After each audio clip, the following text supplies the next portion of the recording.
Hey guys, so Randy here, and this is going to be a kind of a different video, but I know over the last few months I haven't vlogged a lot. You've probably seen some more recent videos, but for a couple months I was not really doing any kind of content. And that was a whole story in and of itself. But that's actually why we're here today. We're going to go through that story. So, we got to go back to March of this year. And this was probably the week leading up to St. Patrick's Day. So, I don't know. I was just feeling run down. I was kind of sick. I actually missed a couple of days of work. And for me, like, if I'm sick and I miss a day, that's one thing, but I'm usually up the next. Like, I probably missed like 2 full days of work and like a couple of half days because this was like more sick than I was used to. So for me, that was already some bad omens right there. So I'm like, all right, I mean, we've got a flu strain going around. There's the ever popular, is it COVID? Is it not COVID? So I was going through that. And probably the last thing that was like really strange for me was St. Patrick's Day itself. I just couldn't eat. I had no appetite. I took like a couple of bites of dinner and I was like, oh, I'm done. Like I physically could not eat. So I was getting a little progressively weaker, was getting sicker. And it was a Thursday. So then I called out of work on Friday. And I just slept all day. And I just felt like I was getting progressively weaker. So eventually Saturday, and then Friday I decided, all right, I've called out this much. I'm going to go ahead and take a COVID test. So that was fun. Go through the drive-through at CVS. I mean, it wasn't like super complicated. Just stuck the swab up there, and that was that. But yeah, so waiting for the results, getting progressively weaker. Threw up a few times on Saturday, even though I wasn't really eating a lot. This is the 18th of March. So I just say, you know what? Gonna go to the hospital. I was just getting progressively thirstier. It was harder to stay hydrated. I mean, throwing up and stuff ain't a great experience. So we go in the hospital. I remember being in the exam room. Actually got a text from CVS that my COVID test results came in and it was negative. So it wasn't COVID. And some point in there I pass out. Like I remember them talking about the kind of telling my symptoms. They're pretty much talking about admitting me. I don't know if they gave me something to, get me ready for ICU. But at some point, like, I'm pretty sure I put the hospital gown on. And then around that time, I just don't remember anything. Like, I think they were starting to wheel me somewhere, and then I was asleep by that point. So yeah, I guess they do the things, they run the tests. Next thing you know, I'm waking up in the ICU. I think I'm going Saturday, it's Sunday. So they ran the blood work. So the diagnosis was diabetic ketoacidosis. Yeah, my A1C was 14.5.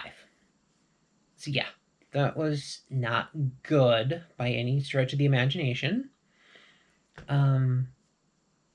Basically a normal non-diabetic A1C reading is high fives, like 5.7 or lower. So yeah, 14.5. More than like double the number that it should have been. So they go through there, And come to find out, because that, the high blood sugar was wreaking havoc on my body, I had an infection. So I had to stay in the hospital for a few days, come in, run some antibiotics. Well, through this, in the days leading up to my going to the hospital, I had developed what I thought was a blister on the bottom of my foot. And it seemed odd because I'd been going to a lot of conventions, walking a lot. Having a blister like the size I had was not normal. So they looked at it, they poked and prodded. Eventually, they decided I needed some additional guidance on that one. Apparently, the hospital I was at did not have a podiatrist on staff, so they did not believe they were the best handled to handle that situation.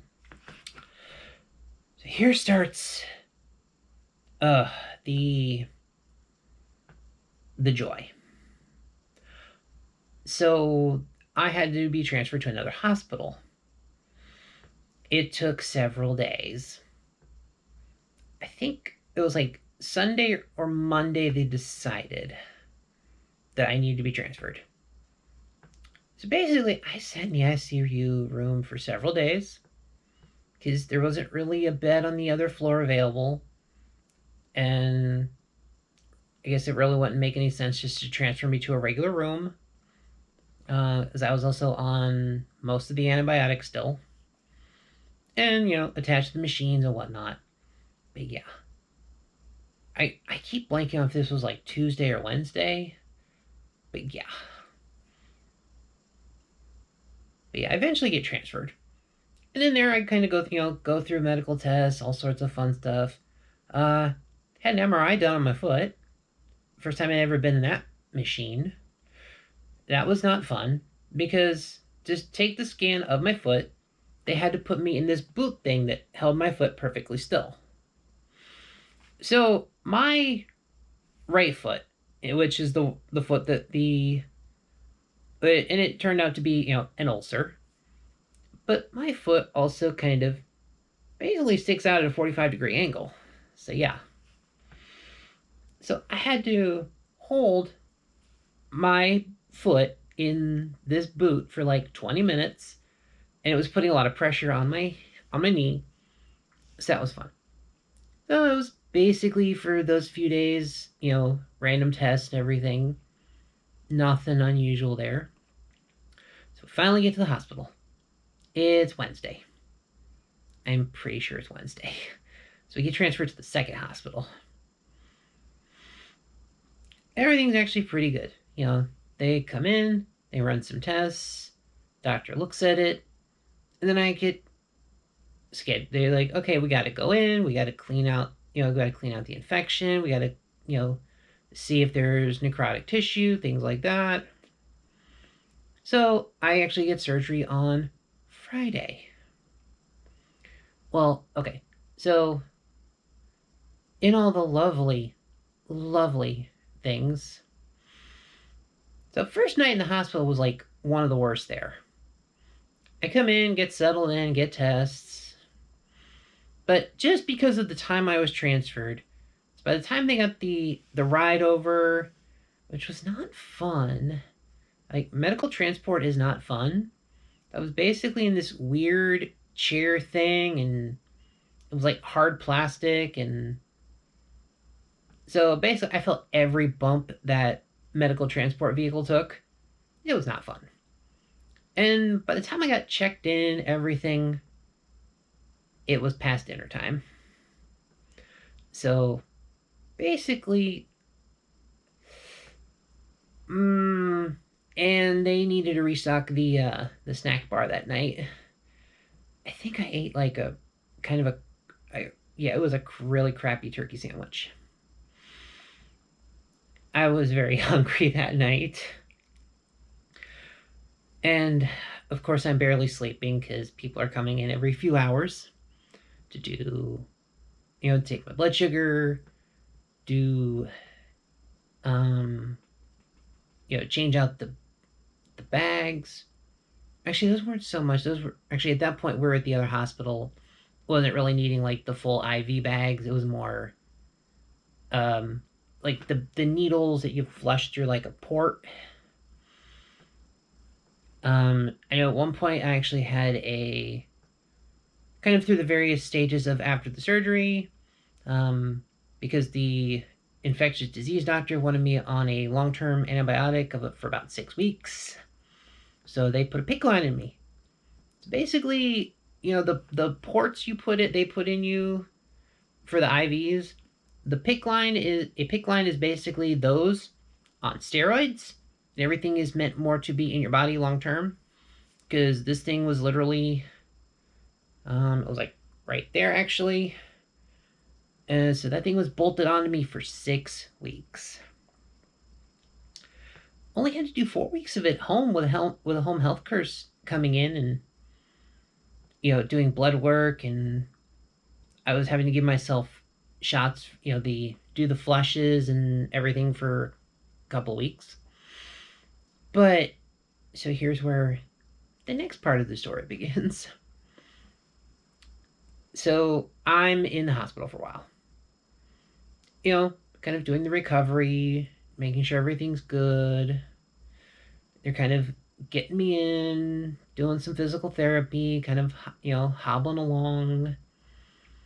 I think for the first couple of days, I'm just on a plain dressing, not too much. Then they decide they want to go to a wound vac for the healing. It's basically, mind you, the ulcer is literally on the bottom of my foot. So this, basically they had to pack this thing, put this dressing and a hose and a whole machine.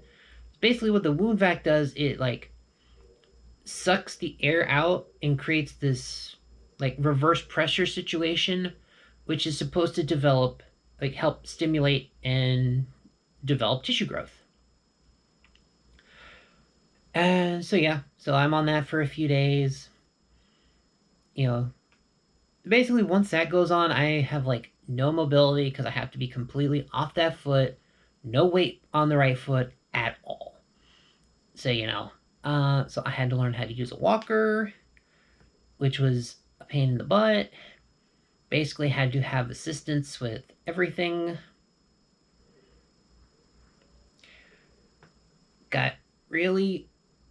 Went really stir crazy because outside of the physical therapist that would come in every couple of days, not leaving a room, I'm in I think the hospital room was a little bit bigger than my office, so it's bigger than a 10 by 10 room, but not by much. But yeah, that was an experience. And of course, we're kind of figuring, kind of where we want to be for wound treatment, where we want to be for, to decide a point of going home. Well, we reached that point. But we had to set up a few things.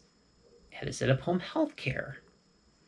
And folks, the state that just between COVID and rules and regulations, nursing shortages, mostly due to vaccinations and COVID statuses,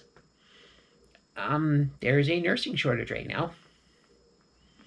So literally, I'm waiting every day. I'm trying to read, trying to do some writing, things like that. But man, I am going crazy in this hospital room. At one point, I finally got my mom to bring me my laptop so I could start streaming Netflix and stuff. Yeah, I watched both nights of WrestleMania on my laptop in the hospital bed. Yeah, the selections that the hospitals have for cable channels is not good. I watched way too much Guys Grocery Games because that was the best option on TV at the point. So yeah, I had to get my laptop. So yeah, this is day after day. we're trying to find a home healthcare company, go through the insurance, all that stuff. I'm sitting there, filling out paperwork and doing things for short term disability. So I'm getting paid while I'm out of work. And every day it's just, it's like trying to talk to the case manager, and it was a pain. It really was.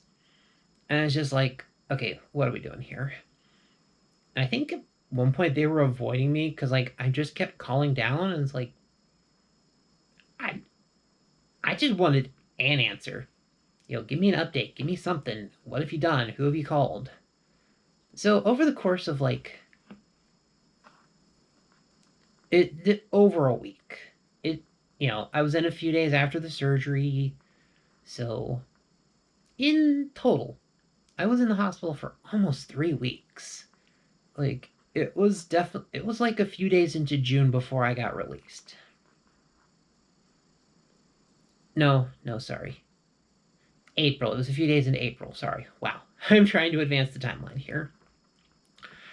So, finally, like they called, I think they said almost 40 different home healthcare agencies. And literally the main reason I got one and was finally able to be discharged, which was like the happiest day ever because holy crap, I'd been in there forever. But because they didn't have the care plan settled out, they couldn't discharge me. And literally, finally, we got a home healthcare company because they had literally just hired more nurses. So the first visit with this nurse, and she was great, but she literally had an experienced nurse with her.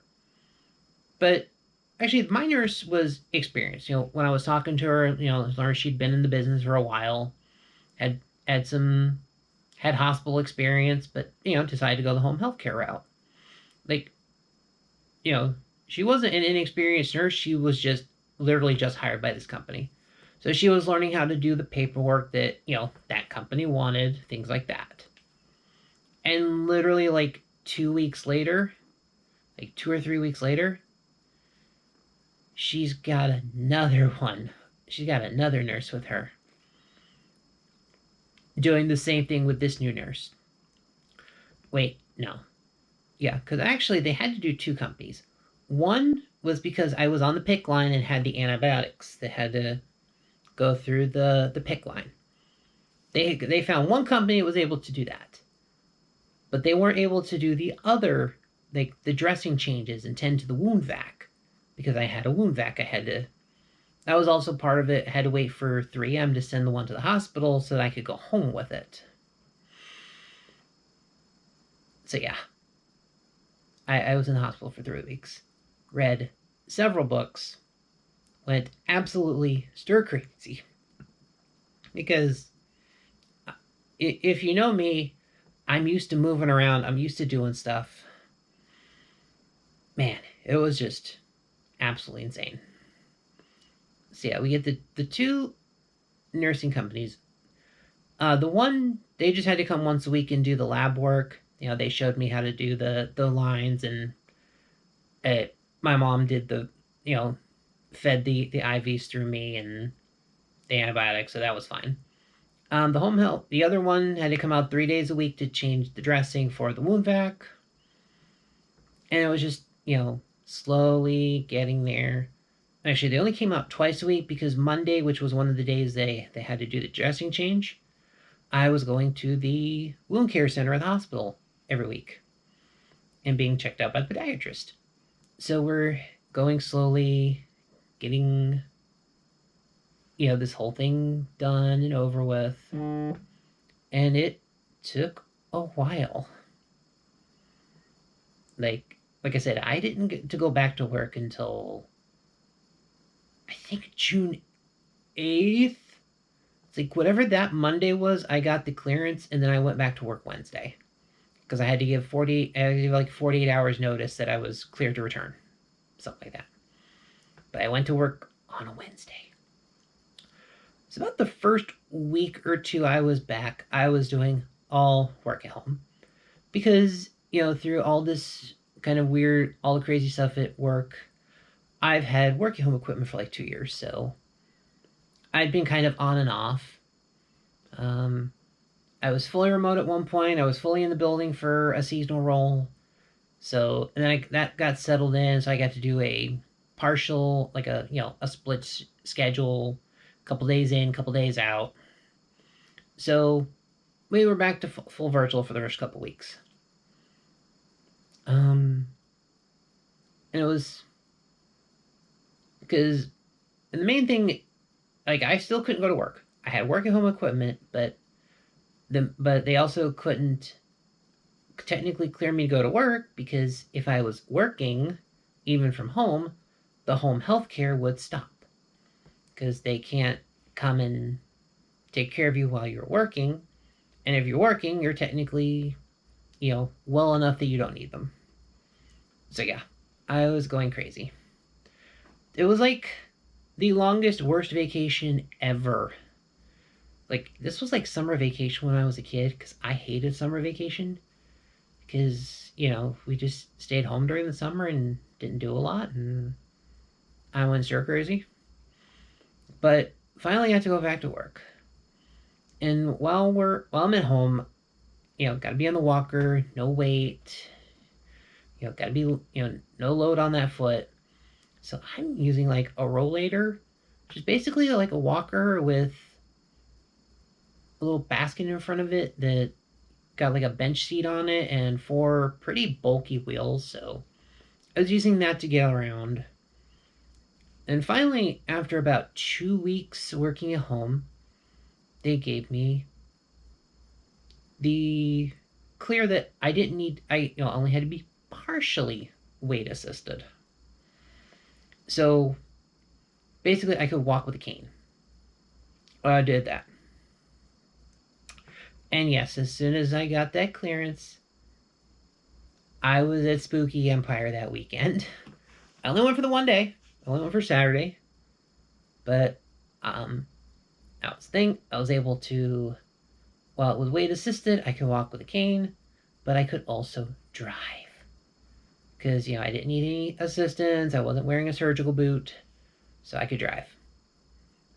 I went back to work in the building, which, at this point, I still kind of do like a half and half split right now, just because some other things. But, oh man, that day is Spooky. That was amazing. I was like super tired by the end of the day, but man, that's what I needed. And so I was probably like the week after that, had my final checkup with that doctor. Basically, had the all cleared.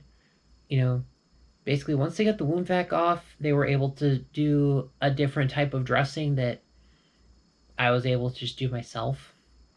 So basically, getting off the wound vac was really what got me the main clearance, because once we were on a dressing regimen I could do myself, then I didn't have to go, and I didn't need home health care to come do it, so we were good. And then once I was healed up enough, they said, okay, you can drive. Because I was on that second regimen, but it was still, weight assisted. Then they gave me the full clear I could drive. And then pretty quick, like within another week or two after that, I think it was like 2 weeks after that was the last visit.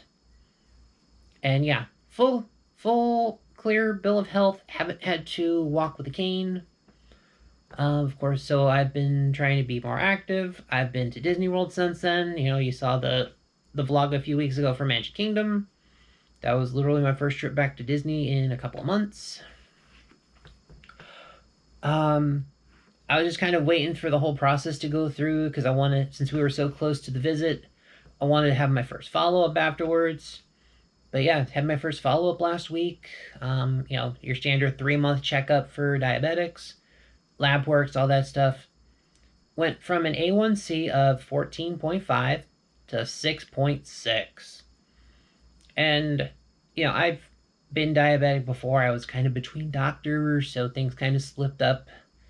But at this point, I've actually found a doctor I like. And so that's good. You know, made some food changes, cut out a lot of carbs. But yeah, I got it down to 6.6 A1C. That's literally the lowest it's ever been in my life. Like, I think I've had some A1Cs in like the 8s, high 7s, but never had one this low. So all my other labs were perfect. And for being diabetic and overweight still, that actually surprised the doctors. They were like, we don't normally see people like that have this good of lab results. Usually there's other problems, but I didn't have any issues with my cholesterol, my all my other labs that could be high. No issues. Everything was right in the acceptable ranges for everything. So I'm perfectly healthy, aside from the diabetes, but getting that managed. So I've just been working to get more active again. Got a Fitbit a couple, last week. Or maybe 2 weeks ago now. But whatever. But yeah, getting back on the active steps because, well, I gotta get the walking in, gotta get the endurance because Dragon Con's in like a month. So yeah, we're in crunch mode for that.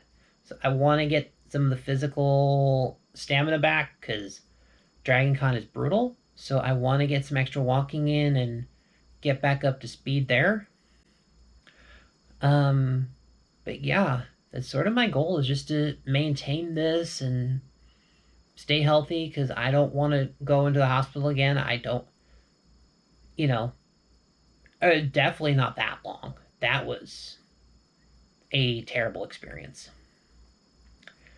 Just the longer you're in there, the longer it's. Whew, that was brutal. But yeah, that's sort of why I've been MIA.